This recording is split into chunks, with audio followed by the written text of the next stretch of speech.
look at just how well Bambu Lab can print.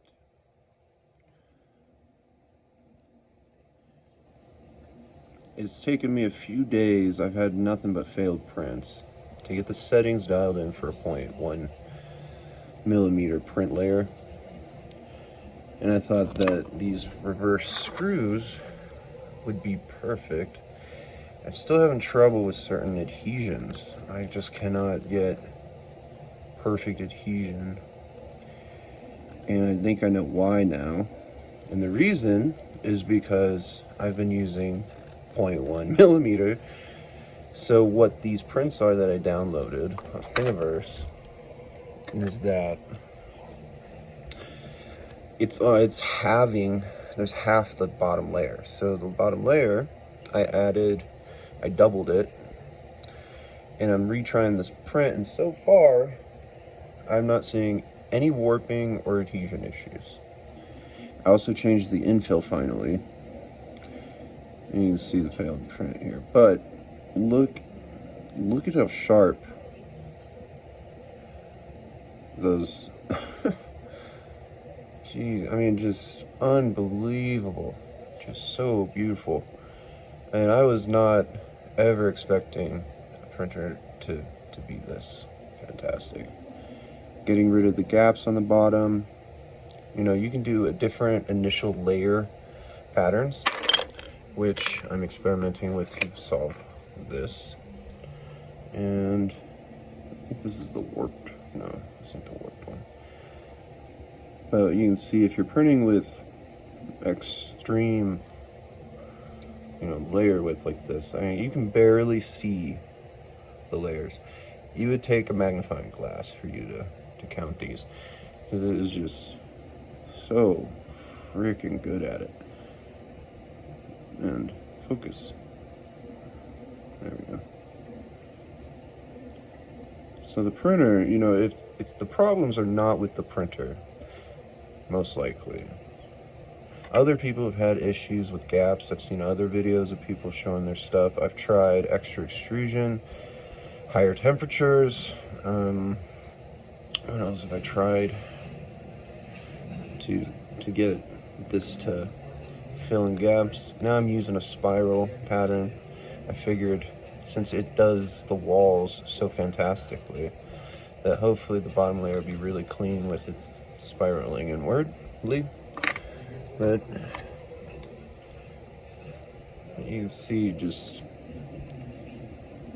you know, pushing the limits. I don't know if it can print any more thin than this. You're doubling your print time every time you reduce your layer thickness by half.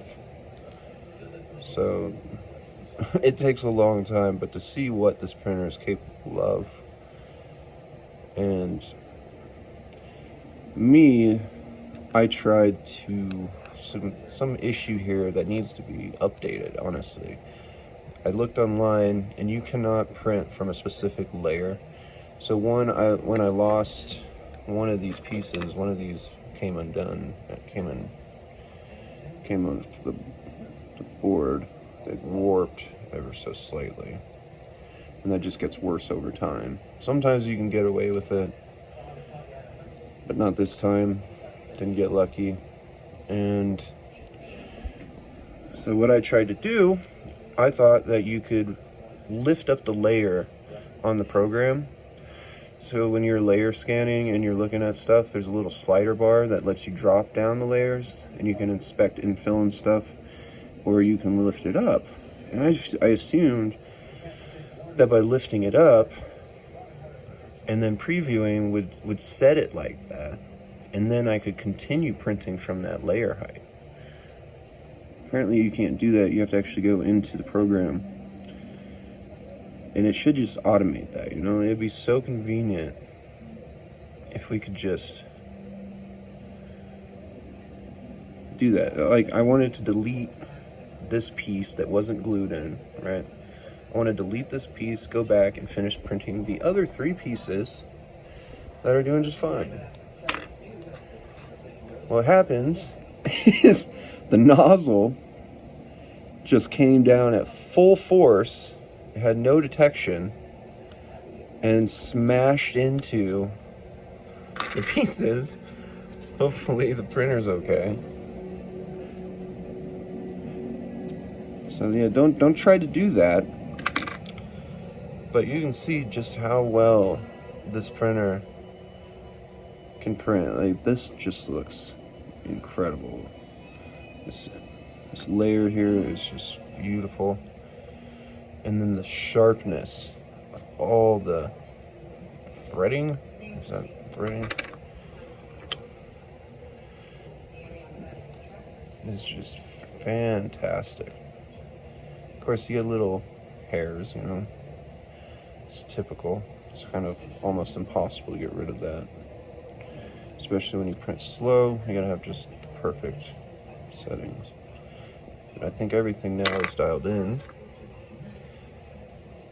And trying to get rid of these gaps so you can see there's a flaw right there. And that's adhesion issues I'm noticing. So to correct that, I'm running a bed temperature of 52 and the layer height's still at 0.1. I increased print speed from 200 I think to 250 or 225. I was running 200. And the print speed helps with getting rid of these little stringies that happen. Ironically, if you print faster, as long as you have good adhesion, you know, the accuracy is still pretty much there. And well, let's see, this print, to finish this, is 11 hours. but you gotta see just how good this printer can actually print. It is phenomenal when it works. Some issues right there, and that coincides to other issues with the adhesion typically. You know, one bump translates throughout the entire print. But just so smooth. Just look at the light.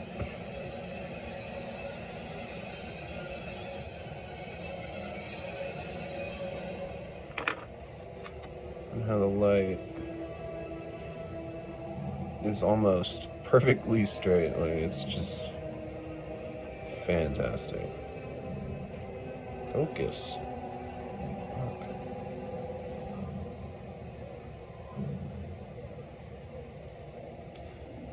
Anyway, so anybody interested in the Bambu X1 carbon, it'll do what it says it'll do. And it honestly looks like you might be able to even push it beyond its spec limits. We'll see. I don't know if the printer will let you print below. I'm going to take out the nozzle and polish it and round off the chamfer edges on the outside so that it'll be even smoother when it contacts something, because that can also break your adhesion. You just have one little dot.